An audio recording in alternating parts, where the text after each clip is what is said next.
Neverness to Everness on PC removes everything, no leftover bugs or files. How to completely uninstall Neverness to Everness, PC 1.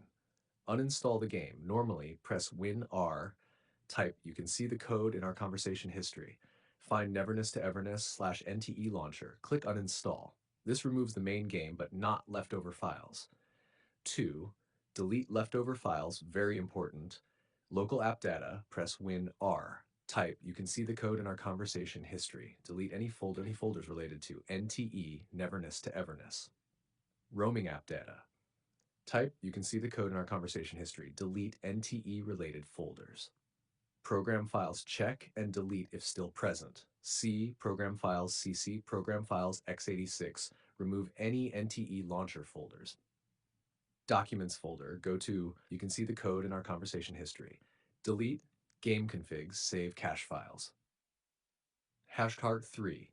Clear temp files. Press Win-R. Type "You can see the code in our conversation history." Delete all files inside, removes leftover cache, causing reinstall bugs.